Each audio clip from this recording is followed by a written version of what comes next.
Constituent assembly को हमने 3 part में पढ़ा है, पार्ट 1, पार्ट 2, पार्ट 3। तो पार्ट 1 और 2 तो टेलीग्राम पे डल चुकी है, 3 भी अभी डल जाएगी, ठीक है।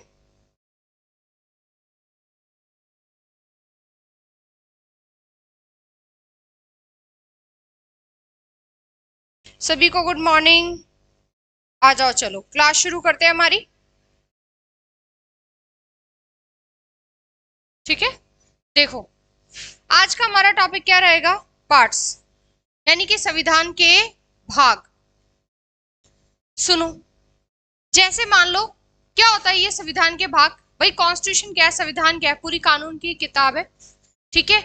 आगे हम देखते हैं कि वहां पर इंडेक्स बना हुआ रहता है, हमारी कोई भी किताब होती है, मान लो हमारी कोई मैथ की किताब है, मैथ की बुक है, तो उसमें आगे क्या बने हुए होते हैं, इंडेक्स बने होते हैं। उस इंडेक्स में चैप्टर्स लिखे होते हैं, ठीक है। और उस चैप्टर्स के आगे क्या होता है, पेज नंबर भी लिखे हुए रहते हैं कि 1 से 6 तक, ठीक है। ये वाला चैप्टर इस पेज तक आएगा, अगला चैप्टर इस पेज तक, फिर तीसरा चैप्टर यहाँ तक।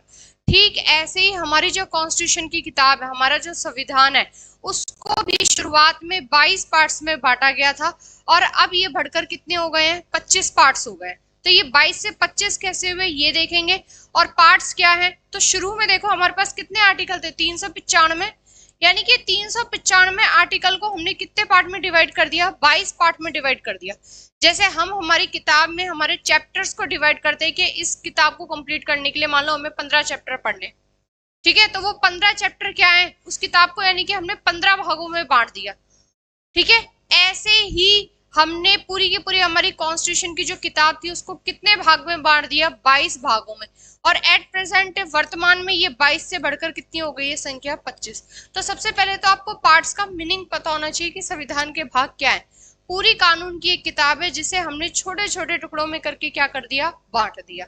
फिर हम देखेंगे पार्ट 1 में क्या आता है, आर्टिकल कहां से कहां तक। तो मान लो हमारी कोई किताब है, ठीक है, उसमें हमने कितने चैप्टर बना दिए, 15 चैप्टर बना दिए हमने, ठीक है, इस तरह से।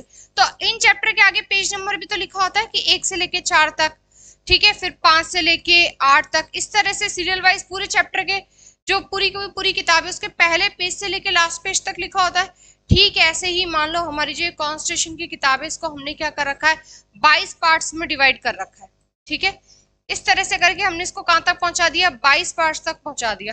तो हम देखेंगे पार्ट 1 में आर्टिकल कहां से कहां तक आता है, तो 1 से लेके 4 तक, यानी कि वो जो किताब में जो पेज नंबर होते हैं वो यहाँ पर हमारे क्या बन जाएंगे, आर्टिकल। यानी कि एक आर्टिकल से शुरू करेंगे और आर्टिकल कहां तक पहुंचा देंगे, 395 तक हम खत्म करेंगे कि हमारे पूरे के पूरे 395 आर्टिकल कैसे हमने बांट रखे हैं। तो ये पार्ट्स क्या हो गए, ये भाग क्या हो गए, हमारे उस किताब के चैप्टर हो गए, ठीक है, याद रखना। तो देखो अब आते हैं सबसे पहले कि हमारा जो कॉन्स्टिट्यूशन बना था उसमें कितने आर्टिकल थे, 395। और हमारा कॉन्स्टिट्यूशन बनकर कब तैयार हो गया था बताओ, 26 नवंबर 1949 को। हमारा जो कॉन्स्टिट्यूशन है वो विश्व का सबसे लंबा लिखित संविधान है, ठीक है, वर्ल्ड का सबसे लार्जेस्ट रिटर्न कॉन्स्टिट्यूशन में काउंट होता है, ठीक है। जबकि हम देखें कि सबसे पुराने में शुरुआत तो कहां से हो रखी है, ब्रिटेन से, लेकिन सबसे पुराने में लिखित संविधान में कौन आगे आ रखा है, अमेरिका। ठीक ऐसे ही हमारा जो संविधान है वो विश्व का सबसे लंबा लिखित संविधान है।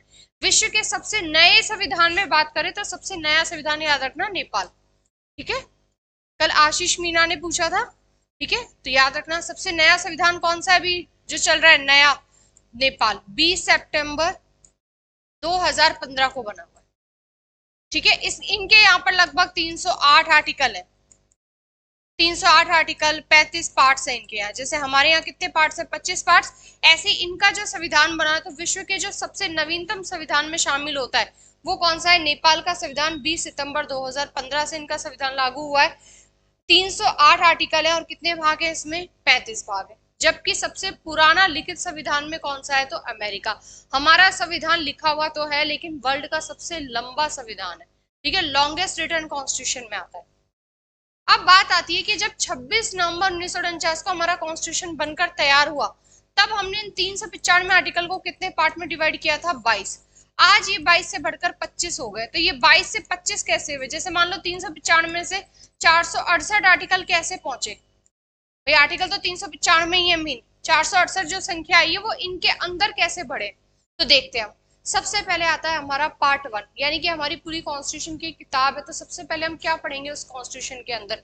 तो पार्ट 1 में क्या आता है, यूनियन एंड इट्स टेरिटरी, संघ और उसके राज्य क्षेत्र, यानी कि पूरा का पूरा हमारा भारत और उस भारत में शामिल होने वाले सारे के सारे हिस्से वो किस में आते हैं, हमारे पार्ट 1 में आते हैं। यानी कि हमारे 28 राज्य, 8 यूटी, ठीक है, ध्यान रखना बच्चों, हमारे सारे के सारे 28 स्टेट और साथ में 8 यूटी। इन सब, ये कैसे ये स्टेट बनता है, यूटी कैसे बनेगा, इसका नाम क्या होगा, इसकी बाउंड्री क्या होगी, ये सारी बातें हम किस में पढ़ेंगे, पार्ट 1 में। और आर्टिकल कहां से कहां तक, 1 से लेके 4 तक। तो सुनो, सवाल कैसे आता है, अब हमारे पेपर में बात आती है, देखो कोई भी टॉपिक आप पढ़ रहे हो तो साथ के साथ आपको ये भी पता होना चाहिए कि उस टॉपिक से सवाल कैसे कैसे पूछे जाते हैं। जब हम क्वेश्चन करेंगे वहां तो देखेंगे, लेकिन आप अभी पढ़ रहे हो तो साथ में सवाल भी पता होने चाहिए। तो बीच बीच में आपको बताती भी हूँ कि ये पूछा हुआ है, दूसरे एग्जाम्स में इस तरह से सवाल पूछा हुआ है, सवाल इस तरीके से भी आ सकता है, तो वहां पर ध्यान रखा करो। तो ये जो हमारा टॉपिक है, इसमें पहले बेसिक क्वेश्चन क्या आते थे कि कितने पार्ट्स थे, अब कितने हो गए, ये बहुत नॉर्मल क्वेश्चन है। आज के हिसाब से सवाल कैसे बनेंगे, सीधा पूछ सकता है पार्ट 1 का टॉपिक क्या है, पार्ट 1 में क्या आता है, और आर्टिकल कहां से कहां तक भी आता है, यानी कि हमसे 4 पार्ट देकर चारों के आर्टिकल लिखवाकर मैच भी करवा सकता है, यहां से ध्यान रखना, ठीक है। क्लास को शेयर कर देना बच्चों।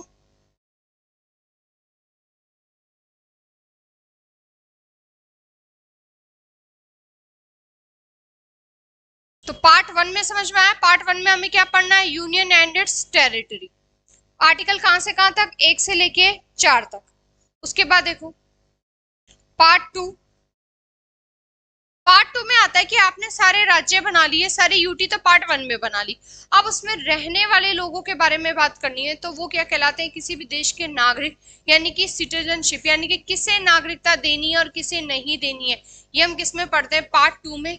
अब शुरू वाला देखो 1 से लेकर 4 पे खत्म हो रहा है, तो अगला कहां से शुरू होगा, 5, और 5 से लेकर 11 तक, ठीक है, कहां से कहां तक, 5 से लेके 11 तक। भारत में कैसी नागरिकता है, तो सिंगल सिटीजनशिप है बच्चों। भारत में कैसी नागरिकता है, एकल नागरिकता है, और ये सिंगल सिटीजनशिप हमने कहां से ले रखी है, तो ये हमने ले रखी है ब्रिटेन से, ठीक है। भारत एक ही तरह की नागरिकता देता है, दो तरह की नागरिकता नहीं देता, कि यानी कि मान लो चलो आप किसी भी राज्य में रह रहे हो, तो ऐसा नहीं कि आपको उस राज्य की नागरिकता भी मिलेगी सिर्फ, फिर उसके बाद भारत की भी मिलेगी। आप भारत के किसी भी हिस्से में रहो, चाहे लद्दाख में रहो, चाहे अंडमान निकोबार में रहो, क्या कहलाओगे, आप भारतीय ही कहलाओगे, यानी आपको एक ही तरह की नागरिकता मिली हुई है, ठीक है। ये जो नागरिकता आती है, सिटीजनशिप आती है, इस पर सारे काम करती कौन है, संसद, पार्लियामेंट के पास पावर है, संसद के पास पावर है, इसका मतलब ये कौन सी लिस्ट में आएगा, तो यूनियन लिस्ट में आता है बच्चों। साथ के साथ सारी बातें भी याद करते हुए जाना कि नागरिकता जो विषय है वो कौन सी सूची में आता है, केंद्र सूची में, यानी कि केंद्र सरकार कानून बनाएगी इस पर। और केंद्र में कौन बैठी होती है, कानून का निर्माण करने वाली संस्था कौन होती है, विधायिका, लेजिस्लेचर, तो कौन है हमारे देश में, पार्लियामेंट। तो याद रखना, ये नागरिकता देने का काम करता कौन है, तो गृह मंत्रालय करता है बच्चों। कौन करता है, गृह मंत्रालय। होम मिनिस्ट्री हमें नागरिकता देने का काम करता है। नागरिकता से संबंधित जो एक्ट है, अधिनियम है, वो कब आ रखा है, वो भी याद रखना, उसका भी ईयर 1955। नागरिकता संबंधित जो नागरिकता हमारा अधिनियम है वो कब आ रखा है, 1955 में। उसके बाद इस पर समय समय पर क्या हो रखे, संशोधन हो रखे। तो पूरा डिटेल वाला टॉपिक तो हम जब पढ़ेंगे, जब हम कहाँ आ जाएंगे, आर्टिकल 5 पर आ जाएंगे। अभी के लिए हमें इतना याद रखना है कि पार्ट 2 में क्या आता है, सिटीजनशिप, कैसी सिटीजनशिप है, सिंगल है, एकल नागरिकता है, कहाँ से ले रखी है एकल नागरिकता, ब्रिटेन से। सिटीजनशिप पर सारे काम, कानून बनाने का अधिकार, जो भी करना होगा, संशोधन करना होगा, सब कौन कर सकती है, संसद। क्यों, क्योंकि ये कौन सी लिस्ट में आता है, सिटीजनशिप यूनियन लिस्ट में आता है, यानी कि केंद्र सूची में आता है, इसका मतलब केंद्र सरकार कानून बना सकती है, ठीक है। और सिटीजनशिप को लेकर, नागरिकता को लेकर एक्ट कब पास हो रखा है बच्चों, 1955, और समय समय पर इसी अधिनियम में क्या हो जाते हैं, अमेंडमेंट, यानी कि संशोधन हो जाते हैं, ठीक है। तो पार्ट को सीधा सीधा रटना नहीं है, उस पार्ट के बारे में हम जितनी बातें साथ में पढ़ सकते हैं वो सारी डिटेल में आपको बता के चलूंगी। क्लियर है यहाँ तक सभी को।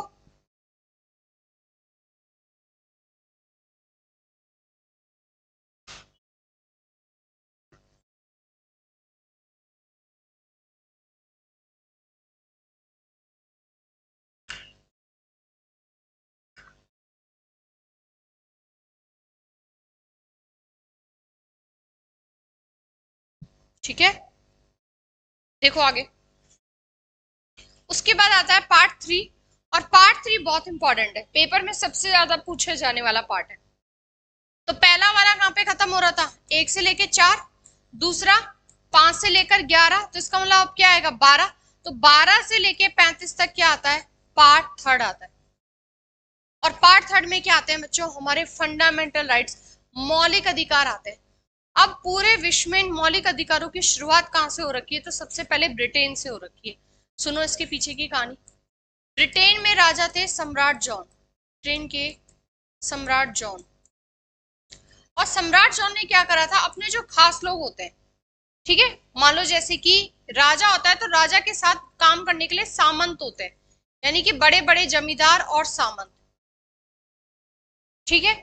मान लो कि एक परिवार में एक बड़ा भाई हो गया और उसने अपने छोटे भाइयों को भी अपनी क्या कर रखी है, जायदाद पूरी बांट रखी है, सबको सेट कर रखा है वहां पर।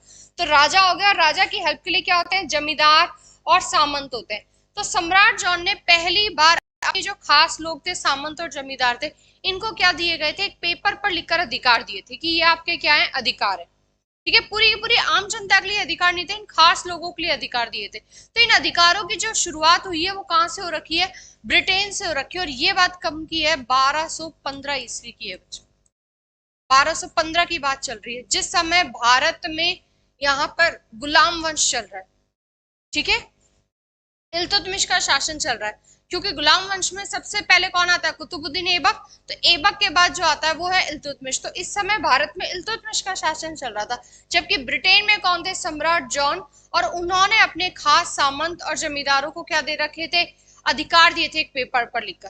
तो इतिहास में एक ये नए तरह की चीज थी, तो इसे क्या बोला गया, मैग्ना कार्टा। तो ठीक ऐसे हमारे पार्ट 3 में भी क्या आता है, फंडामेंटल राइट, वही अधिकार आते हैं। तो इसीलिए पार्ट 3 को क्या बोला जाता है बच्चों, मैग्ना कार्टा,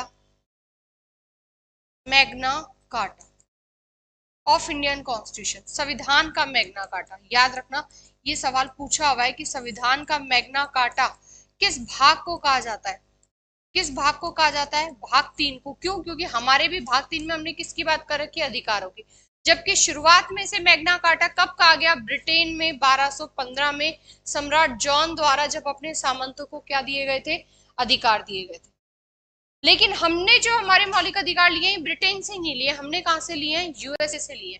भारत ने कहां से लिए हैं, यूएसए से, अमेरिका से लिए हुए। और अमेरिका से ही क्यों लिए हुए, सुनो, ब्रिटेन से क्यों नहीं लिए हमने, क्योंकि ब्रिटेन का संविधान तो लिखा हुआ ही नहीं है।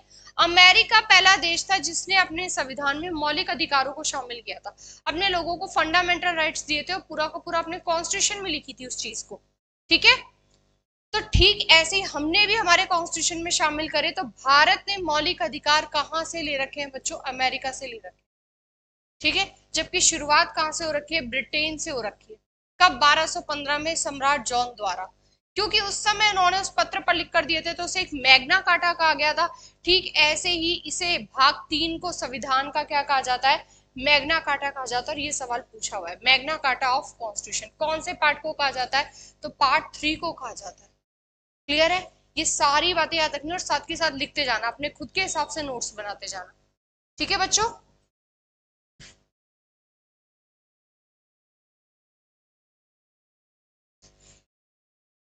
आगे देखो पार्ट 4, तो देखो ये 35 पे खत्म हो रहा है, ये कहां से शुरू हो रहा है, 36 से। अब फंडामेंटल राइट में कितने फंडामेंटल राइट है, क्या क्या है, क्या क्या नहीं है, वो सारी बात हम तब पढ़ेंगे जब हम पूरा का पूरा फंडामेंटल राइट टॉपिक पर आएंगे, यानी कि जब हम आर्टिकल शुरू करेंगे। अभी हमें मेन सारी बातें पढ़ती हुई चलनी है। तो पार्ट 4 में क्या आता है, DPSP, directive principle of state policy, यानी कि राज्य के लिए नीति निर्देशक तत्व। क्या होता है ये नीति निर्देशक तत्व, राज्य के लिए ये एक तरह से गाइडलाइन, एक निर्देश का काम करते हैं यहाँ पर, कि एक सरकार को कैसे काम करना चाहिए अपनी जनता के लिए, ठीक है। कानूनी रूप से बाध्य नहीं है ये डीपीएसपी, जस्टिएबल नहीं है, हम इसे कोर्ट में ले जाके चैलेंज नहीं कर सकते हैं। ये सरकार पे डिपेंड करता है कि वो अपनी जनता के लिए उस राज्य में रहकर कैसे काम कर रही है।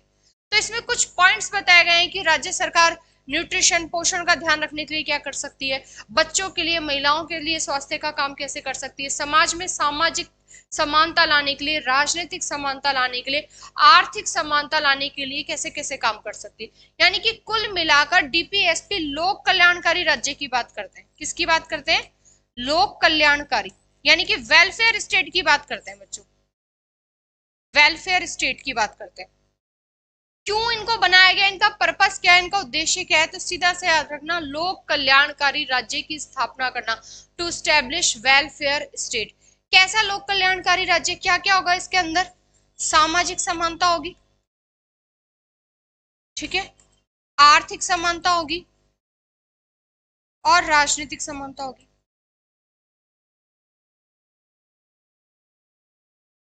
यानी कि ऐसा नहीं कि राज्य में किसी एक व्यक्ति के पास ही सारा धन चला गया है। धन का जो केंद्रीकरण है वो नहीं होना चाहिए, सेंट्रलाइजेशन नहीं होना चाहिए यहाँ पर। वेल्थ का धन कभी भी एक हाथ में नहीं जाना चाहिए, सबके पास बराबर आए। जितने भी हमारे मानव संसाधन है, ह्यूमन रिसोर्सेज है, उनका बंटवारा बराबर भागों में हो। महिलाओं और पुरुषों को समान वेतन मिले, महिलाओं और पुरुषों को समान अवसर दिए जाए, इक्वल अपॉर्चुनिटी दी जाए, बच्चों के और महिलाओं के स्वास्थ्य के बारे में सोचा जाए, सभी नागरिकों के लिए एक समान कानून बनाने की बात हो, अपने पर्यावरण का ध्यान रखा जाए, एससी एसटी के लिए, जो पिछड़े हुए वर्ग हैं उनके लिए शिक्षा की बात की जाए, साथ में सभी वर्गों के लिए भी शिक्षा की बात की जाए, समय समय पर पोषण का ध्यान रखा जाए। तो ये सारी बातें क्या है, एक निर्देश की तरह काम करती हैं। किसके लिए? राज्य के लिए। तो ये क्या है? एक गाइडलाइन है। क्या काम है इसका? शॉर्ट में हम बोल सकते हैं कि वेलफेयर स्टेट बनाना, लोक कल्याणकारी राज्य। और इस तरह से सवाल आते हैं पेपर में कि डीपीएसपी का उद्देश्य क्या है, राज्य की नीति निर्देशक तत्व का उद्देश्य क्या है, तो क्या है? लोक कल्याणकारी राज्य की स्थापना करना। और अगर डिटेल में पूछे तो कैसा लोक कल्याणकारी राज्य है, तो अपने राज्य में सामाजिक समानता लाना, आर्थिक समानता लाना और राजनीतिक समानता लाना। ये तीनों शब्द याद करने, ठीक है। तो ये सारी बात हमें किसमें करनी है? पार्ट 4। और ये 35 पे खत्म हो रहा है, तो 36 से लेकर 51 तक क्या पढ़ना है हमें? डीपीएसपी पढ़ना है। तो देखो, सबसे पहले पार्ट 1 में हम किसकी बात करेंगे? हमारे पूरे का पूरा भारत और उसका राज्य क्षेत्र, पूरा हमारा संघ, यानी कि हमारे 28 राज्य और 8 यूटी के नाम क्या होंगे, बाउंड्री क्या होगी, कोई नया राज्य बनाना होगा तो कैसे बनाते हैं, वो सारी चीजें। पार्ट 2 में उस राज्य में रहने वाले लोग, आप किसको नागरिक कहोगे, ठीक है, पार्ट 2 में वो पढ़ेंगे। अब नागरिक आ गए तो नागरिकों को अधिकार भी तो देने पड़ेंगे, तो पार्ट 3 में किसकी बात करेंगे? अधिकारों की। और ऐसे ही जब अधिकार दे दे तो कुछ सरकार की ड्यूटी भी तो बनती है, तो उसके लिए सरकार के लिए हमने निर्देश बनाने के लिए क्या बना रखा है? पार्ट 4। यानी कि सारी चीजें एक सीक्वेंस से चल रही है, ऐसा नहीं कि कोई भी काम उल्टा सीधा हो रखा है। क्लियर है? ठीक है, तो पार्ट 4 तक सारी चीजें क्लियर हो गई। ये सारी बातें लिख लेना, इंग्लिश में भी मैं बोल रही हूँ तो इंग्लिश मीडियम वालों को भी कोई दिक्कत नहीं आएगी यहाँ पर। बाकी कोई भी दिक्कत हो तो कमेंट में पूछ लेना बच्चों, ठीक है। आशीष ने जो कल सवाल पूछा था वो बता दिया आज।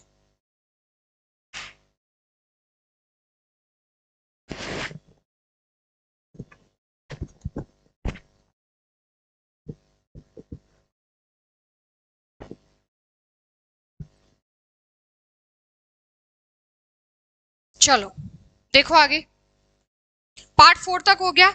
उसके बाद अगला पार्ट आता है पार्ट 4A।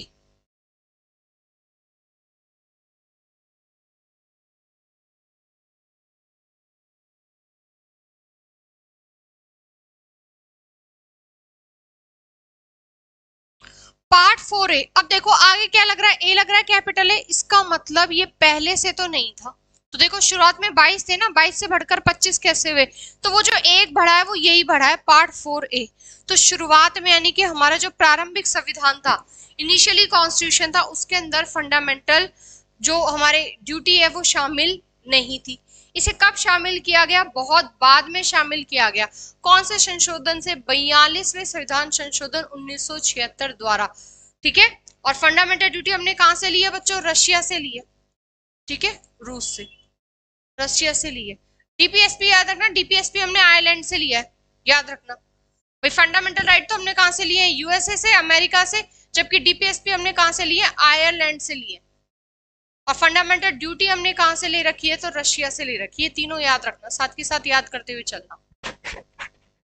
अब देखो कौन से अमेंडमेंट से जुड़े?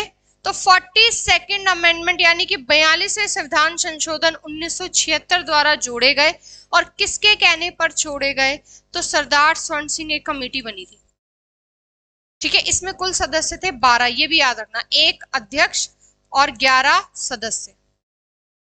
सरदार स्वर्ण सिंह समिति के कहने पर ही पूरा का पूरा 42वां संविधान संशोधन हुआ था। और 42वां संविधान संशोधन हमारे जो संविधान का इतिहास है उसमें एक बहुत बड़ा संविधान संशोधन था, इसीलिए इसको मिनी कॉन्स्टिट्यूशन भी बोलते हैं बच्चों। क्या बोलते हैं? मिनी कॉन्स्टिट्यूशन, लघु संविधान। मिनी कॉन्स्टिट्यूशन याद रखना। लघु संविधान किसको बोला जाता है? 42वें संविधान संशोधन को। किसके कहने पर हुआ था? पूरा का पूरा ही जो संशोधन हुआ था सरदार स्वर्ण सिंह समिति के कहने पर हुआ था। और कितने सदस्य थे इसमें? टोटल 12 सदस्य थे। इन्हीं के कहने पर एक आ गया था कि हमें ड्यूटी भी देनी चाहिए लोगों को। हालांकि जो मौलिक कर्तव्य होते हैं वो सिर्फ और सिर्फ नागरिकों के लिए होते हैं, याद रखना, बाहर के लोगों के लिए नहीं है। किसके लिए? सिर्फ और सिर्फ नागरिकों के लिए। जबकि फंडामेंटल राइट्स जो मौलिक अधिकार होते हैं वो भारतीयों के लिए भी और साथ में विदेशों के लिए भी है। ठीक ऐसे ही जो ड्यूटी है वो सिर्फ और सिर्फ किसके लिए? नागरिकों के लिए। तो ये बात, छोटी छोटी बातें हमें याद रखना बहुत जरूरी है, क्योंकि स्टेटमेंट में जब सवाल आता है तब वहां हमें फंस जाते हैं कि हमने पूरा पढ़ लिया ड्यूटी, लेकिन हमें ये नहीं पता कि नागरिकों के लिए भी है कि विदेशियों के लिए भी है। और पूरी ड्यूटी याद कर दी, सब कुछ याद कर दिया, लेकिन सवाल कुछ नया बनकर आ गया। तो याद रखना कि फंडामेंटल ड्यूटी वो किसके लिए? केवल नागरिकों के लिए है, जबकि मौलिक अधिकार नागरिकों के लिए भी है और विदेशियों के लिए भी है। तो अपने नोट्स बनाते टाइम एक भी पॉइंट मत छोड़ना बच्चों, ठीक है। तो सरदार स्वर्ण सिंह कमेटी के कहने पर कितने जोड़े गए? यहाँ पर 10 ड्यूटी। अब यहां से एक और सवाल बनता है। सरदार स्वर्ण सिंह समिति थी, इन्होंने कहा था कि 8 सिफारिशें दी थी, इन्होंने 8 रिकमेंडेशन दी थी कि 8 मौलिक कर्तव्य जोड़े जाए, लेकिन हमने जोड़े कितने? 10। लेकिन वर्तमान में कितने हैं? तो 11 हैं वर्तमान में। यानी कि 11वें नंबर की जो ड्यूटी होगी ये बाद में जुड़ी है। तो ये कब जुड़ी है? इसके लिए 86वां संशोधन हुआ है, कॉन्स्टिट्यूशनल अमेंडमेंट 2002। 86वां संशोधन किया गया, जहां पर माता पिता की ड्यूटी है, पेरेंट्स की ड्यूटी है कि अपने 6 से 14 साल तक के बच्चों को क्या कराए? शिक्षा उपलब्ध कराए। तो 3 सवाल बनते हैं यहाँ से, सुनो ध्यान से। सरदार स्वर्ण सिंह समिति ने कितने मौलिक कर्तव्यों को जोड़ने की सिफारिश की थी? तो आंसर रहेगा 8। सरदार स्वर्ण सिंह समिति के कहने पर कितनी जोड़ी गई? जोड़ी गई पूछ रहा है, तो कितनी रहेगी? 10। और पूछे कि वर्तमान में कितने मौलिक कर्तव्य हैं, तब आंसर कितना करना है? 11। तो सिफारिश कितने की थी? 8। ये सवाल पूछा और बच्चे 10 आंसर करके आ रखे, तब ये गलत है। सिफारिश 8 की गई थी, 10 जोड़ी गई थी और वर्तमान में कितनी है? 11। तो ये जो 11वें नंबर की जुड़ी है, तो ये बाद में कब जुड़ी है? 2002 में जाके जुड़ी है। कौन से संशोधन से? 86वें संशोधन से। क्या है इसमें? कि माता पिता का कर्तव्य है कि 6 से 14 साल तक के बच्चों को क्या कराए? शिक्षा उपलब्ध करवाए। इस समिति में कुल कितने सदस्य थे? तो 12 सदस्य थे, ये भी याद रखना। जब हम मौलिक कर्तव्य पढ़ेंगे तब हम ये 12 सदस्यों के नाम भी देखेंगे, ठीक है। तो देखो, प्रारंभ में कितने जोड़े गए? 10, लेकिन 11वां कर्तव्य हमने 86वें संविधान संशोधन 2002 द्वारा जोड़ा गया, 2002 द्वारा, ये याद रखना, ठीक है। और इन्होंने रिकमेंड कितनी की थी? 8। उसके बाद आता है बच्चों हमारा सबसे मेन पार्ट 5th। और यहां से प्रीवियस ईयर में कैसे कैसे सवाल पूछे, सुनो ध्यान से। अब हमें सीधा ये याद नहीं करना है कि पार्ट 5th में क्या आता है? यूनियन, संघ, और आर्टिकल कहां से कहां तक? 52 से लेकर 151। क्योंकि देखो सब कुछ लाइन वाइज चल रहा है, 1 से लेकर 4, फिर 5 से 11, 12 से 35, 36 से 51, और लास्ट में क्या रहेगा? 4A है, तो वहां पर एक ही आर्टिकल है 51A। ड्यूटी का जो आर्टिकल है 51A है, ठीक है। साथ के साथ आर्टिकल भी याद करने। अब पार्ट 5th का जो आर्टिकल शुरू होता है वो 52 से लेकर 151 है, बहुत ज्यादा आर्टिकल है।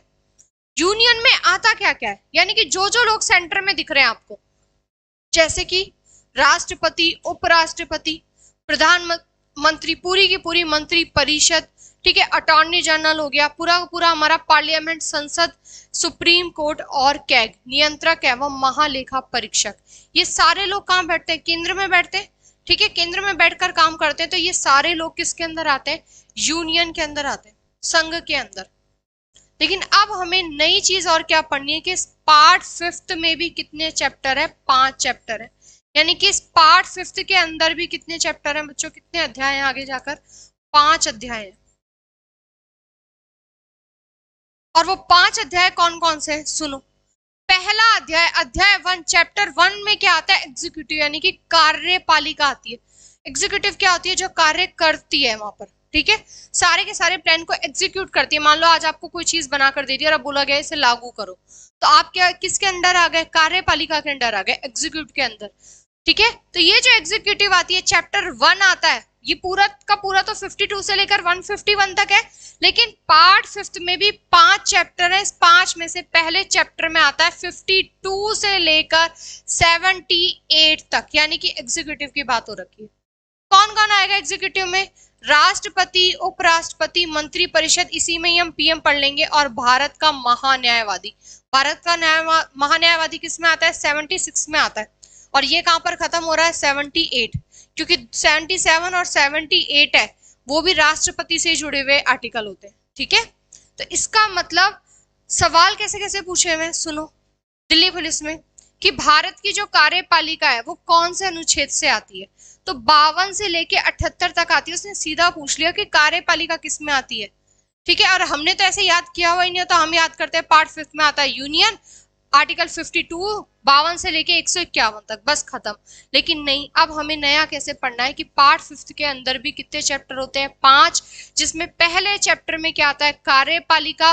कार्यपालिका के अंदर कौन कौन, राष्ट्रपति। भाई सवाल ऐसे आ जाए कि कौन सा एक कार्यपालिका का अंग नहीं है, और उसमें ऑप्शन डाल रखा है न्यायपालिका, तो न्यायपालिका कार्यपालिका में आती ही नहीं है। या फिर ऑप्शन डाल दिया उसने संसद, तो संसद तो विधायिका होती है, लेजिस्लेचर होती है, वो कार्यपालिका के अंदर नहीं आती है। कार्यपालिका अलग होती है, विधायिका अलग होती है, और न्यायपालिका अलग होती है, ठीक है। तो कार्यपालिका में क्या क्या आता है, जो कार्य करते हैं वहां पर, तो राष्ट्रपति, उपराष्ट्रपति, पूरी की पूरी मंत्री परिषद, और हमारे अटॉर्नी जनरल, भारत का महान्यायवादी। ये सारे लोग किसके अंदर आते हैं, एग्जीक्यूटिव। कहां से कहां तक आते हैं इनके आर्टिकल, यानी कि राष्ट्रपति शुरू होता है आर्टिकल 52 से, ठीक है। और महान्यायवादी आता है 76, 77 और 78 भी राष्ट्रपति से जुड़े हुए रहते हैं, राष्ट्रपति और मंत्री परिषद से जुड़े हुए आर्टिकल रहते हैं, ठीक है। तो एग्जीक्यूटिव कार्यपालिका कहां से कहां तक आती है, 52 से 78। इतना सिंपल सवाल भी पूछा हुआ है, लेकिन ये सवाल वही कर पाएगा जिसको पूरा क्लियर होगा कि कार्यपालिका होती क्या है, इस कार्यपालिका को कौन कौन अंग है। तो अंग कौन कौन है, राष्ट्रपति, उपराष्ट्रपति, मंत्री परिषद और महान्यायवादी।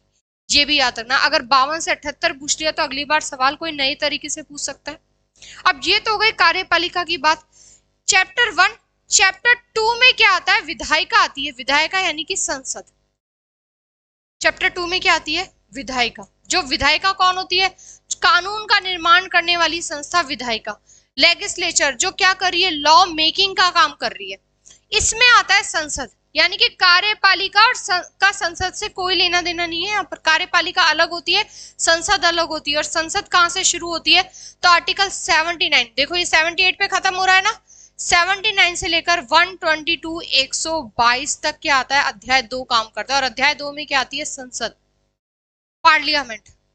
अब आता है चैप्टर 3, तो चैप्टर 3 में अलग से लिखा हुआ है राष्ट्रपति की विधायी शक्तियां।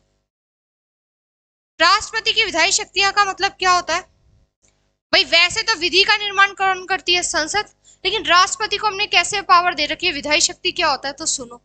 संसद में कानून जब बनता है, जब लोकसभा और राज्यसभा दोनों सत्र में हो, दोनों सेशन में काम कर रहे हो, लेकिन मान लो लोकसभा है और राज्यसभा है ही नहीं, काम ही नहीं कर रही है, या फिर राज्यसभा है और लोकसभा का सत्र नहीं चल रहा है, तो कानून बनेगा कैसे, क्योंकि कानून बनाने के लिए हमें लोकसभा से भी बिल पास कराना पड़ेगा, राज्यसभा से भी बिल पास कराना पड़ेगा, उसके बाद राष्ट्रपति के साइन होंगे, तब जाके कोई बिल किस में बदलता है, एक्ट में, कानून में बदलता है। कोई विधेयक, बिल को हिंदी में बोलते हैं विधेयक, तो विधेयक किस में बदलता है, कानून में बदलता है, एक्ट में। लेकिन ये कब होगा, जब राज्यसभा और लोकसभा दोनों काम कर रही होंगी। ऐसे में हमने राष्ट्रपति को एक अलग से एक्स्ट्रा पावर दे रखी है कि मान लो अगर संसद का कोई एक जो सदन है वो काम नहीं कर रहा है, तो ऐसे में राष्ट्रपति एक क्या कर सकता है, एक आदेश जारी कर सकता है, और वो आदेश जो होगा, वो जो उसका प्रभाव होगा, वो ठीक उसका प्रभाव उसी के बराबर होगा जो संसद द्वारा बनाए हुए कानून जैसा होता है। यानी कि संसद द्वारा बनाया हुआ कानून और राष्ट्रपति द्वारा आदेश से बना हुआ कोई कानून का प्रभाव दोनों का बिल्कुल बराबर होगा। ये नहीं कि राष्ट्रपति ने खुद की तरफ से बना दिया तो उसमें पावर कम होगी, नहीं। तो जब कोई एक सदन काम नहीं कर रहा और देश की स्थितियों को देखते हुए कोई कानून बनाना जरूरी है, तो हमने राष्ट्रपति को एक शक्ति दे रखी है कि आप ऐसे समय पर क्या कर सकते हो, एक कानून बना सकते हो। और इसी कानून को क्या बोला जाता है, ऑर्डिनेंस, यानी कि अध्यादेश। तो विधायी शक्ति को याद रखने के लिए आप कौन सा शब्द याद रख सकते हो, अध्यादेश। तो अध्यादेश क्या होता है, एक अस्थायी कानून होता है, टेम्परेरी, लेकिन इसका प्रभाव बिल्कुल ठीक वैसे ही होता है जैसे संसद के द्वारा बनाया हुआ कानून होता है। तो अगर स्टेटमेंट में सवाल आए कि राष्ट्रपति द्वारा जारी अध्यादेश ठीक वैसे ही होता है जैसे संसद द्वारा बनाए हुए कानून के प्रभाव होता है, ठीक वैसा ही होता है, उससे कम नहीं होता, उससे ज्यादा भी नहीं होता, ठीक उसी के बराबर होता है। तो राष्ट्रपति की विधायी शक्ति समझ गए कि राष्ट्रपति को भी हमने अलग से कानून बनाने की शक्ति दे रखी है, ठीक है। कब, जब कोई एक सदन काम नहीं कर रहा, और वो जो अस्थायी कानून बनता है उसे ही क्या कहा जाता है, ऑर्डिनेंस, अध्यादेश। ये कौन से आर्टिकल में आता है, 123, यानी कि चैप्टर 3 में तो एक ही आर्टिकल आएगा, ठीक है। तो वापस सुनो, पार्ट 5 में कितने चैप्टर आते हैं, 5, तो 5 से 5 याद कर देना। पार्ट 5 तो 5 चैप्टर, पार्ट 6 तो 6 चैप्टर, ठीक है। पार्ट 6 भी हम देखेंगे, उसमें 6 चैप्टर आते हैं। पार्ट 5 में 5 है तो कितने चैप्टर आएंगे, 5। पहले चैप्टर में क्या आएगा बच्चों, कार्यपालिका आएगा पहले चैप्टर में। कार्यपालिका यानी कि आर्टिकल कहां से कहां तक आती है कार्यपालिका, 52 से 78। ये सवाल पूछा हुआ दिल्ली पुलिस में। कार्यपालिका में कौन कौन आता है, कौन कौन कार्यपालिका के अंग होते हैं, राष्ट्रपति, उपराष्ट्रपति, मंत्रिपरिषद और भारत का महान्यायवादी। उसके बाद चैप्टर 2 में आती है विधायिका यानी कि संसद, कहां से कहां तक, 79 से लेकर 122 तक, यानी कि जो लॉ मेकिंग, विधि का निर्माण, कानून का निर्माण करने वाली संस्था होती है। चैप्टर 3 में एक ही आर्टिकल आता है 123, और 123 के अंदर क्या आता है, राष्ट्रपति का अध्यादेश जारी करना, यानी कि हम बोल सकते हैं राष्ट्रपति की विधायी शक्ति। विधायी शक्ति क्यों, क्योंकि अध्यादेश क्या है, कानूनी तो एक, विधि तो है, तो ये राष्ट्रपति की कैसी शक्ति हो गई, विधायी शक्ति हो गई। जब हम राष्ट्रपति पढ़ेंगे तब वहां देखेंगे राष्ट्रपति की सैन्य शक्तियां, राष्ट्रपति की जो न्याय वाली शक्तियां, राष्ट्रपति की वित्त संबंधी शक्तियां, राष्ट्रपति की कार्यपालिका संबंधी शक्तियां, राष्ट्रपति की विधायी शक्तियां, राष्ट्रपति की कूटनीतिक शक्तियां, डिप्लोमेटिक जो पावर होती है वो सारी। तो राष्ट्रपति की बहुत सारी पावर है, वो हम राष्ट्रपति में पढ़ेंगे। अभी हमें क्या समझना है कि विधायी शक्ति क्या है, अध्यादेश। और अध्यादेश में आपको बता चुकी हूँ क्या होता है, और एक ही आर्टिकल है, कौन सा, 123। क्लियर है यहां तक सभी को, बताओ।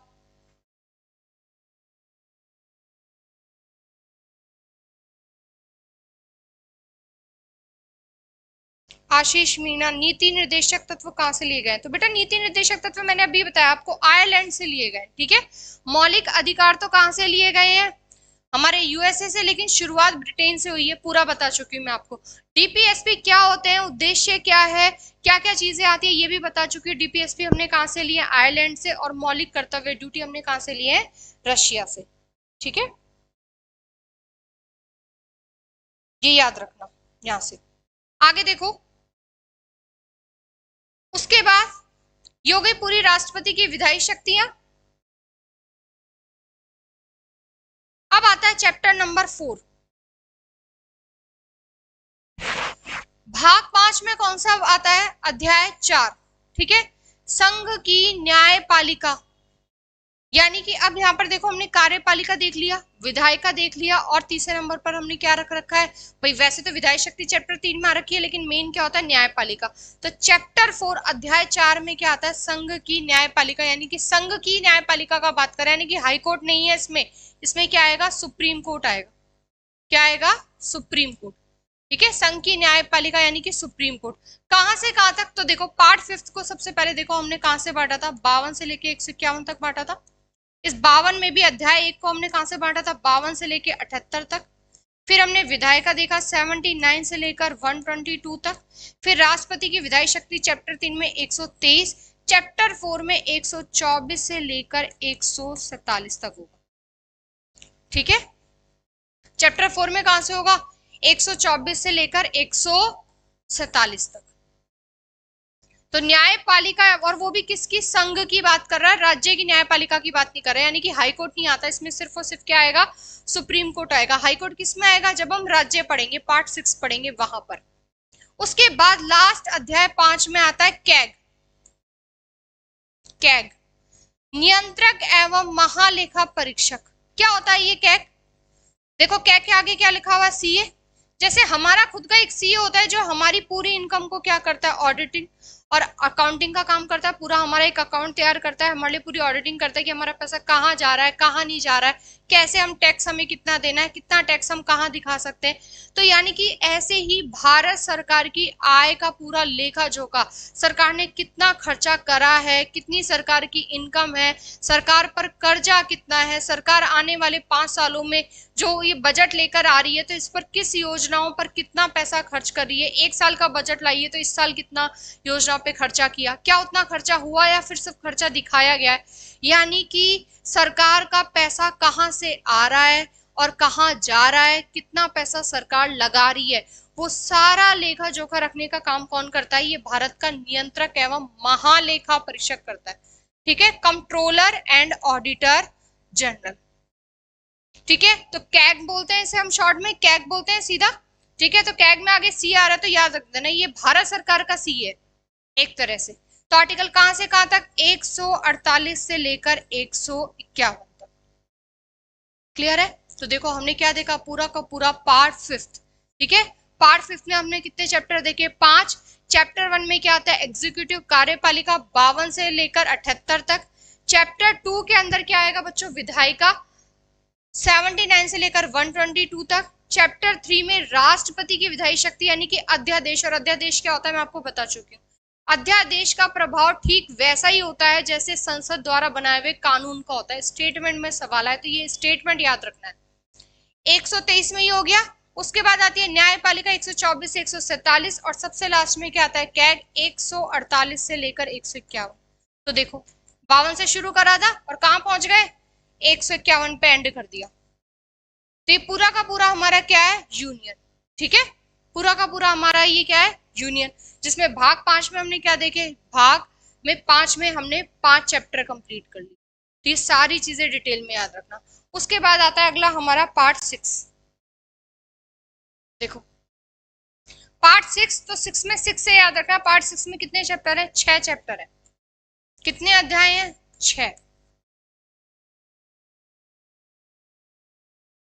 6 अध्याय है।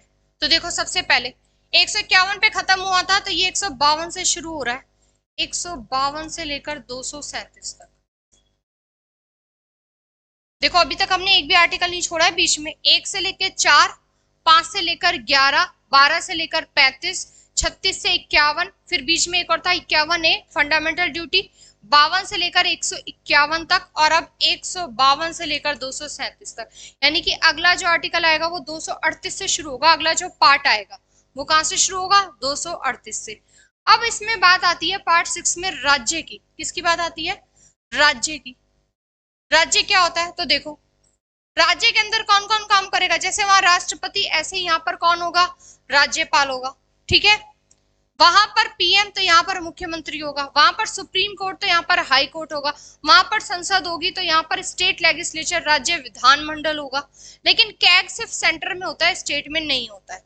तो पार्ट 6 को भी हम ऐसे डिवाइड करेंगे और पार्ट 6 के अंदर पहला चैप्टर आता है जिसका नाम सिर्फ क्या लिखा हुआ है? जनरल इंट्रोडक्शन है, साधारण। और इसके अंदर एक ही आर्टिकल आता है 152, और 152 के अंदर क्या आता है? डेफिनेशन ऑफ स्टेट, राज्य की परिभाषा आती है बच्चों। राज्य की परिभाषा से हमारे कॉन्स्टिट्यूशन में 3 आर्टिकल जुड़े हुए हैं। आर्टिकल 12 भी राज्य की परिभाषा की बात करता है, आर्टिकल 36 भी, और आर्टिकल 152 भी। ये 3 आर्टिकल ऐसे हैं, पूरे हमारे 395 आर्टिकलों में से 3 आर्टिकल ऐसे हैं जो राज्य की परिभाषा की बात करते हैं। तो 152 में क्या आता है? डेफिनेशन ऑफ स्टेट, यानी कि बिल्कुल साधारण बातें किसमें लिखी हुई है? अध्याय 1 में। चैप्टर 2 में आता है कार्यपालिका। पार्ट 5 के तो चैप्टर 1 में कार्यपालिका आ रहा था, यहाँ पर पार्ट 6 के चैप्टर 2 में कार्यपालिका आ रहा है। और कहां से कहां तक कार्यपालिका?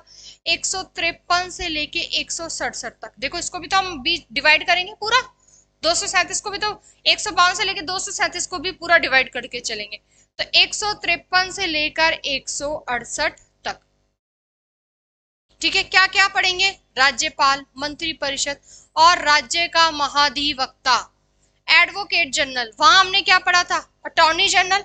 तो अटॉर्नी जनरल कौन होता है? भारत सरकार का वकील होता है। ऐसे ही महाधिवक्ता कौन होता है? एडवोकेट जनरल राज्य सरकार का वकील होता है। भारत का प्रथम विधि जो मंत्री होगा वो कौन होगा? विधि मंत्री नहीं, सॉरी, विधि अधिकारी होगा वो कौन होगा? अटॉर्नी जनरल, महान्यायवादी, यानी कि सरकार की तरफ से केस लड़ेगा, सरकार की तरफ से प्रैक्टिस कर सकता है, लेकिन सरकार के खिलाफ नहीं जा सकता। ठीक है, ऐसे ही राज्य सरकार में कौन होगा? राज्य सरकार के लिए कौन काम करेगा? तो ये महाधिवक्ता एडवोकेट जनरल काम करेगा। ठीक है, तो राज्यपाल, मंत्रिपरिषद, इसी में मुख्यमंत्री आ जाएगा, और राज्य का महाधिवक्ता। वहां पर क्या था? राष्ट्रपति, उपराष्ट्रपति और ये सब हुआ करते थे। तो राज्यपाल के अंदर ही उपराज्यपाल आ गया, मुख्यमंत्री के साथ ही उप मुख्यमंत्री भी आ जाता है। अलग अलग राज्यों में रहता है कि कहीं पर उप मुख्यमंत्री बनाना है या नहीं बनाना है। ठीक है, तो लेकिन हमारा जो ये पेपर है सेंटर के अकॉर्डिंग है, तो हमारे पेपर में पार्ट 5 से ज्यादा सवाल आते हैं बजाय पार्ट 6 के। ठीक है, लेकिन फिर भी याद रखना कि अनुच्छेद कहां से कहां तक? 153 से लेकर क्या आती है? कार्यपालिका 153 से लेकर 167 तक। कौन कौन आएगी राज्य की कार्यपालिका के अंदर? राज्यपाल, मंत्रिपरिषद और राज्य का महाधिवक्ता। जबकि केंद्र की कार्यपालिका में कौन कौन आता है? राष्ट्रपति, उपराष्ट्रपति, मंत्रिपरिषद केंद्र की, यानी कि साथ में प्रधानमंत्री भी वहीं पढ़ना है, और महान्यायवादी।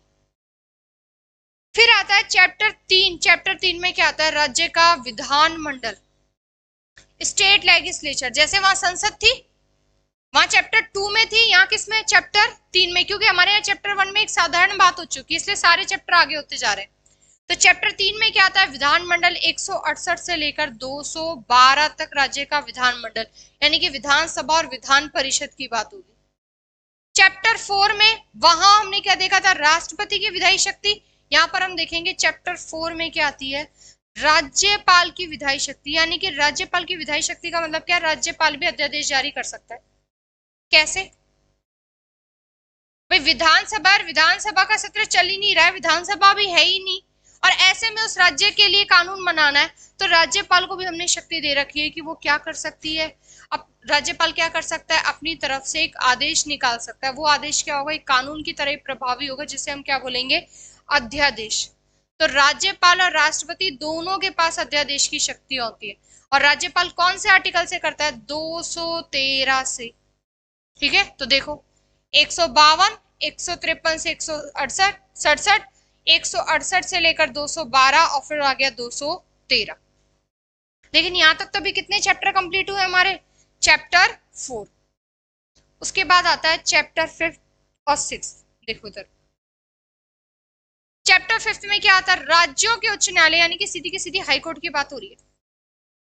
आर्टिकल 214 से लेकर 232 तक, और राज्यों में अधीनस्थ न्यायालय बच्चों सब ऑर्डिनेट कोर्ट भी होते हैं। ठीक है, हाई कोर्ट से छोटे भी कोर्ट होते हैं, जैसे जो डिस्ट्रिक्ट कोर्ट में काउंट हो गए वहां पर। तो ये जो सब ऑर्डिनेट कोर्ट आता है, ये कहां से कहां तक आता है? 233 से लेकर 237 तक। तो इसका मतलब हमने पूरे पार्ट 6 में मोटा मोटा देखा कि सबसे पहले साधारण बात होगी राज्य की परिभाषा, फिर राज्य की कार्यपालिका, फिर राज्य की विधायिका देखेंगे, राज्य की जो लेजिस्लेचर है यानी कि विधानमंडल वो, फिर राज्यपाल की विधायी शक्ति यानी कि अध्यादेश आर्टिकल 213 से, फिर हाई कोर्ट, और हाई कोर्ट के बाद क्या देखा? सब ऑर्डिनेट कोर्ट। यानी कि इस तरह से हमने पूरे भाग 6 को कितने भागों में बांट रखा है? 6 भागों में। ठीक है, याद रखना वहां से। तो देखो सारे के सारे हो गए। कहां से? 152 से शुरू करा था और कहां तक पहुंच गए? 237 तक। तो देखो 152 में साधारण, और कहां पहुंच गए? 237 पे पहुंच गए। तो इस तरह से हमारे कितने पार्ट कंप्लीट हो गए? 6। तो अब साथ में हमें चैप्टर भी याद करके चलने हैं, चैप्टर बिल्कुल नहीं छोड़ने दिल्ली पुलिस के पेपर में। आगे देखो, अब अगला आता है पार्ट 7। ठीक है, पार्ट 7 रिपील्ड, निरस्त हो गया बच्चों। कौन से संशोधन से? 7वें संविधान संशोधन 1956 द्वारा, और इसमें एक ही आर्टिकल था। देखो पार्ट 6 237 पे खत्म हुआ था, इसमें एक ही आर्टिकल है 238। तो आर्टिकल के नंबर कहीं भी गड़बड़ नहीं करनी है। 1 से लेके हम कहां तक पहुंच गए? लगातार 238 तक पहुंच गए। और ये जो 238 नंबर का आर्टिकल है अब ये हटा दिया गया हमारे संविधान से। कौन से संशोधन से? 7वें संशोधन 1956 द्वारा। क्या था इसके अंदर? सुनो, इसके लिए पूरा का पूरा एक प्रॉपर चैप्टर बना हुआ था, वो हम पढ़ेंगे। रीऑर्गेनाइजेशन ऑफ स्टेट, राज्यों का पुनर्गठन, यानी कि पूरे भारत का एकीकरण देखेंगे कि भारत की आजादी के बाद देशी रियासतों को कैसे मिलाया गया, और ये जो 28 राज्य बने हैं ये कब से बने हैं। तो बात है 1956 की। भाई 1947 में देश आजाद हुआ और देश के सामने सबसे बड़ी समस्या थी कि इन सारी रियासतों को एक कैसे किया जाए। तो 562 रियासतें थी। इन 562 रियासतों में से भी 559 रियासतें तो सरदार वल्लभ भाई पटेल ने भारत में मिला ली, लेकिन 3 रियासतें कश्मीर, जूनागढ़ पड़ता है गुजरात में, गुजरात बॉर्डर पर पूरा, ठीक है, पाकिस्तान से बॉर्डर नहीं लगता है उसका, तो गुजरात में जूनागढ़, कश्मीर और हैदराबाद, ये तीनों रियासतें ऐसी थी जो नहीं मिली, लेकिन बाद में सरदार वल्लभ भाई पटेल ने इन तीनों को भी मिला लिया। अब देशी रियासतें तो भारत में मिल गई, लेकिन भारत का जो विभाजन है वो 4 कैटेगरी के स्टेट पर हो रखा था, ए, बी, सी और डी, यानी कि पूरे के पूरे भारत को हमने कितने भागों में बांट रखा था, 4 भागों में बांट रखा था। और ये 4 भागों में बांटने की व्यवस्था ब्रिटिश सरकार ने कर रखी थी, ठीक है। और हमने इस व्यवस्था को आजादी के बाद खत्म नहीं करा, इस व्यवस्था को बनाए रखा क्योंकि काम चल रहा था। लेकिन धीरे धीरे देश में भाषा के आधार पर राज्य बनाने की मांग उठी और देश में एक नई समस्या उत्पन्न हो गई। जब देखा कि ये भाषा के आधार पर राज्य बनाने की मांग उठ रही है, तो समय समय पर इसके लिए हमने बहुत सारे आयोग बनाए, जिसमें सबसे पहले आता है एस.के. धर कमीशन, एस.के. धर आयोग, जिसे धर आयोग कमीशन है, धर आयोग भी बोलते हैं। और धर आयोग ने बोला कि भाषा के आधार पर राज्य नहीं बनाए जाने चाहिए, लिंग्विस्टिक बेस पर नया स्टेट नहीं बनाना चाहिए, और इन्होंने इस मांग को खत्म कर दिया। फिर वापस इसी आयोग की रिपोर्ट को चेक करने के लिए जेवीपी कमेटी बनी, जे से जवाहरलाल नेहरू, वी से वल्लभ भाई पटेल और पी से पट्टाभी सीतारामैया। जवाहरलाल नेहरू, वल्लभ भाई पटेल और पट्टाभी सीतारामैया, और इन तीनों ने मिलकर भी जो कमेटी बनाई, इन्होंने इस रिपोर्ट को चेक करा और मना कर दिया कि भाषा के आधार पर तो राज्य नहीं बनेगा। लेकिन आंध्र प्रदेश अलग से मांग बनाने की बात उठ चुकी थी। यहाँ पर मद्रास को ये बोला गया कि मद्रास में 2 भाषा बोलने वाले लोग रहते थे, तेलुगु और तमिल।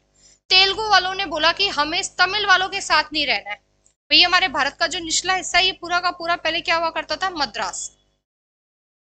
इस मद्रास में 2 भाषा वाले लोग रहते थे, तेलुगु और तमिल। तेलुगु वालों ने बोला हमें तमिल के साथ नहीं रहना, और इन्होंने कर दिया आंदोलन।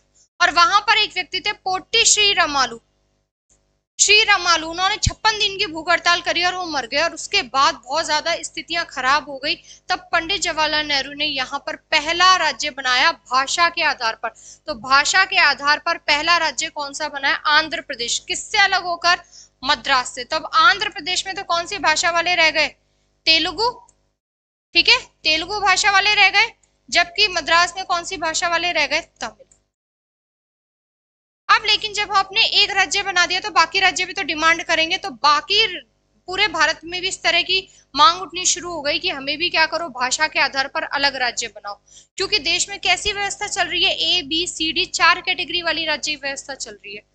तब इसी समस्या को सुलझाने के लिए 1953 में एक राज्य पुनर्गठन आयोग बना, स्टेट रीऑर्गेनाइजेशन कमीशन बना दिसंबर 1953 में। कब बना, दिसंबर 1953 में।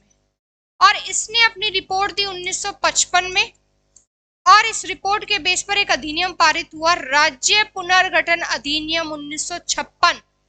स्टेट रीऑर्गेनाइजेशन एक्ट कब पास हो रहा है, 1956 में। और इसी एक्ट में बोला गया कि ये जो 4 कैटेगरी है ना, इन्हीं की वजह से सारी समस्या हो रही है, इसको तो करो खत्म।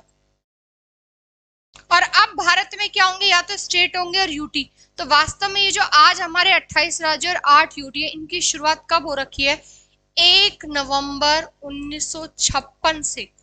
हमारे देश में 14 तो राज्य बने थे, स्टेट, और 6 यूटी बने थे, जबकि आज कितने हो गए, 28 स्टेट और 8 यूटी हो चुके हैं। तो ये पूरा एक चैप्टर है सेपरेट रीऑर्गेनाइजेशन वाला, जहां पर ये सारी बात मैं आपको दोबारा रिपीट करूंगी कि इस चारों कैटेगरी को क्या किया गया, खत्म किया गया, और 14 राज्य और 6 यूटी बना दिए। कब, 1 नवंबर 1956 को। कौन से कमीशन से, राज्य पुनर्गठन आयोग, जो दिसंबर 1953 में बना, 1955 में रिपोर्ट दी और 1956 में अधिनियम पारित किया। और इसी अधिनियम से हमने कौन सा संशोधन करा, 7वां संविधान संशोधन करा 1956 में। और इसके अंदर ये जो पूरा आर्टिकल 238 हमने क्या कर दिया, हटा दिया, ठीक है। तो ये भाग 7 क्यों हटाया, इसके हटाने की पीछे की पूरी कहानी है, ये क्लियर हुई। तो कहां तक पहुंच गए हम, पार्ट 7 तक। अब आता है पार्ट 8। भाग 8 में देखो क्या आता है, देखो भाग 5 में क्या आता है, संघ, भाग 6 में क्या आता है, राज्य, 7वां हमने हटा ही दिया। तो संघ और राज्य के बाद क्या बचता है? केंद्र शासित प्रदेश। तो भाग 8 में क्या आता है? यूनियन टेरिटरीज, केंद्र शासित प्रदेश। केंद्र शासित प्रदेश यानी कि हमें 8 यूटी के बारे में पढ़ना है। कहां से? 238 हट गया, तो 238 के बाद क्या आता है? 239। 239 से लेकर 242 तक हमें क्या पढ़ना है? भाग 8 पढ़ना है, यानी कि सारे के सारे यूटी की बात करनी है कि ये 8 यूटी है, इनके लिए क्या क्या प्रावधान है। ठीक है, दिल्ली को दिल्ली एनसीआर कैसे बनाया गया है, किस आर्टिकल में रखा गया है। तो 239 डबल ए याद रखना है, यहां से 239 डबल ए। ठीक है, जहां पर दिल्ली एनसीआर की बात हो रही है, 239 डबल ए।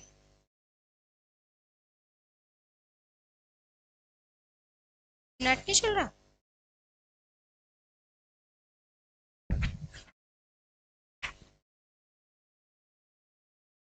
क्या वो बेटा नेट की दिक्कत आ रही है? रुको,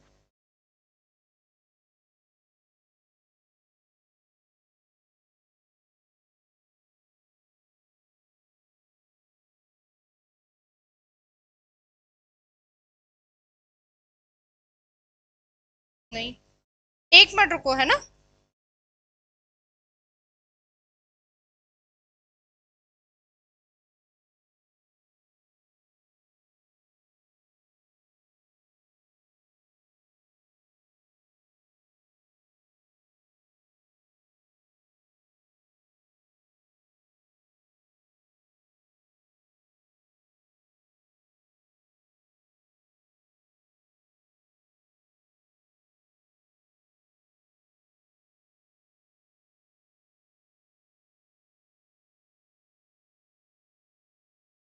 वीडियो हैंग हो गई है, ठीक हो गया बच्चों?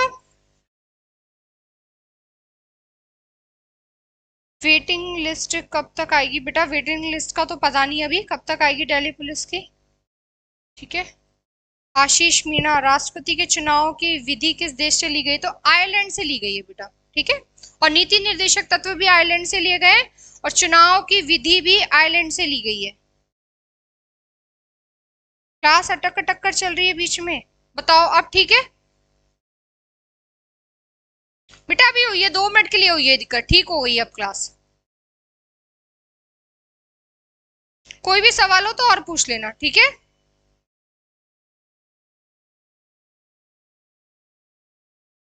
चुनाव की विधि आयरलैंड से। चलो आगे देखो,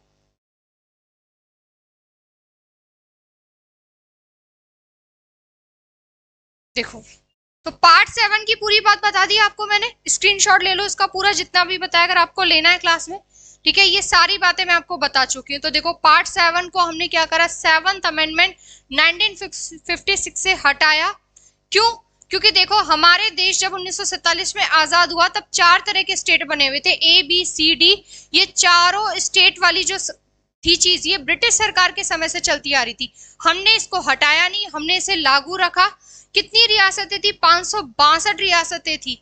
अब भारत के सामने एक बड़ी समस्या थी कि सबको एक कैसे किया जाए। तो ये राज्य तो भारत के पास थे, लेकिन देशी रियासतों के साथ दिक्कत थी।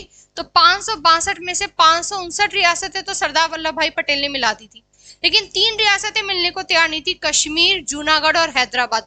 बाद में इन 3 रियासतों को भी मिला दिया गया। अब देशी रियासतें तो मिल गई, लेकिन देश में एक और समस्या उत्पन्न हो गई कि भाषा के आधार पर अलग से राज्य कैसे बनाया जाए। तो इसके लिए एक कमीशन बनाया गया, एस.के. धर, और धर कमीशन ने मना कर दिया साफ कि भाषा के आधार पर अलग से राज्य नहीं बनेगा। लेकिन फिर भी समस्या उठती रही, मांग उठती रही। तब इसी की रिपोर्ट को चेक करने के लिए एक जेवीपी कमेटी बनी। 3 सदस्य थे, जैसे जवाहरलाल नेहरू, वी से वल्लभ भाई पटेल और पी से पट्टाभी सीतारमैया। इन तीनों ने भी मना कर दिया। अब जब इन्होंने मना कर दिया तो ये जो मांग उठ रही थी जहां से, वहां पर ये मांग बहुत तेज हो गई। और मांग ये थी कि मद्रास में 2 भाषा बोलने वाले लोग रहते थे, तेलुगु और तमिल। और तेलुगु वालों ने बोला कि हमें तमिल के साथ नहीं रहना, हमें क्या करना है, अलग से एक राज्य बनाकर दो भाषा के आधार पर। तब सरकार ने तो मना कर दिया, क्योंकि ऑलरेडी 2 कमेटी बन चुकी है और उन्होंने मना कर दिया। लेकिन एक व्यक्ति थे पोट्टी श्री रमालू, उन्होंने 56 दिन की भूख हड़ताल करी और वो मर गए। और देश में स्थितियां इस तरफ क्या हो गई, बहुत ज्यादा खराब हो गई। तब हमारी सरकार ने भाषा के आधार पर पहला राज्य बनाया 1 अक्टूबर 1953 को, आंध्र प्रदेश। तो इस आंध्र प्रदेश जो बना है वो इस मद्रास से अलग होकर बना है, ठीक है। आंध्र प्रदेश में तेलुगु भाषा वाले लोग और मद्रास में तमिल भाषा वाले लोग रह गए। अब जब एक राज्य बना दिया तो और राज्यों के सामने भी ये समस्या हुई कि और राज्य भी बोले कि हमें भी भाषा के आधार पर अलग करो। तब दिसंबर 1953 में हमने राज्य पुनर्गठन आयोग बनाया, 1955 में रिपोर्ट दी और 1956 में एक अधिनियम पारित करा, राज्य पुनर्गठन अधिनियम, स्टेट रिऑर्गेनाइजेशन एक्ट। और इसमें जो 4 कैटेगरी थी हमने कर दी खत्म और भारत में 1 नवंबर 1956 को 14 वो यानी कि स्टेट लिखा हुआ है, ठीक है, 14 स्टेट और 6 यूटी 6 केंद्र शासित प्रदेश बने। तो इसका पूरा एक सेपरेट चैप्टर है। तो ये बात क्लियर हो गई, ठीक है। उस टाइम पे वीडियो में दिक्कत आ रही थी, मैंने वापस रिपीट कर दिया। तो अब आप स्क्रीनशॉट ले सकते हो, ये सारी बातें जितनी बताई गई हैं। तो आर्टिकल 238 इसलिए हटा है 7वें संविधान संशोधन से। अगला आता है पार्ट 8 और 8 में 239 से 242 तक यानी कि यूटी की बात करेंगे हम पूरी की पूरी। सारे हमारे 8 यूटी की बात करेंगे, दिल्ली से एनसीआर कैसे बना।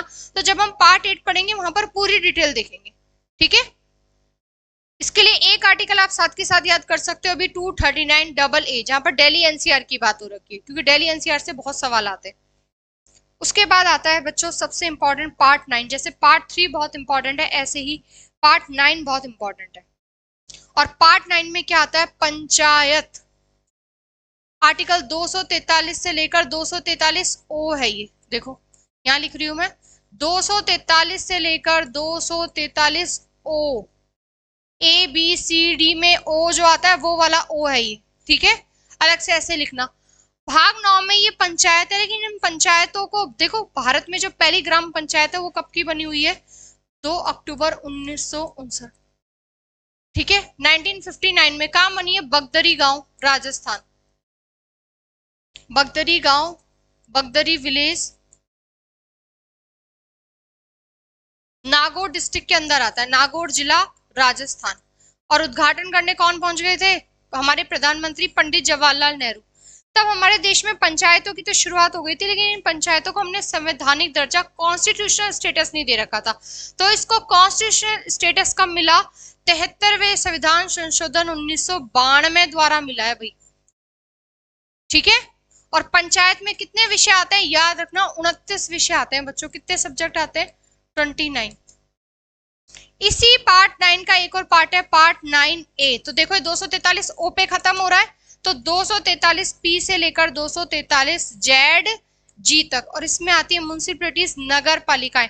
और इन नगर पालिकाओं को संवैधानिक दर्जा कब दिया, 74वें संविधान संशोधन 1992 द्वारा। और इसके अंदर कितने सब्जेक्ट आते हैं, तो 18 ये सब्जेक्ट याद रखना। इसमें आते हैं 18, उसमें आते हैं 29। तो इसको कब दर्जा दिया गया, कॉन्स्टिट्यूशनल स्टेटस 74 अमेंडमेंट 1992, ठीक है। तो आज हमने कहां तक पढ़ लिया, पार्ट 9A तक। तो कल की क्लास में हमारी जो अगली वीडियो होगी वहां पर हमारे पार्ट कंप्लीट हो जाएंगे, तो हमारा एक और टॉपिक कंप्लीट हो जाएगा। तो हमारे पॉलिटी के 3 टॉपिक क्लियर हो जाएंगे, कॉन्स्टिट्यूशनल डेवलपमेंट, कॉन्स्टिट्यूएंट असेंबली और पार्ट्स। फिर उसके बाद हम हमारा अगला टॉपिक पढ़ेंगे, ठीक है बच्चों। कोई भी दिक्कत हो तो कमेंट बॉक्स में पूछ लेना, ठीक है।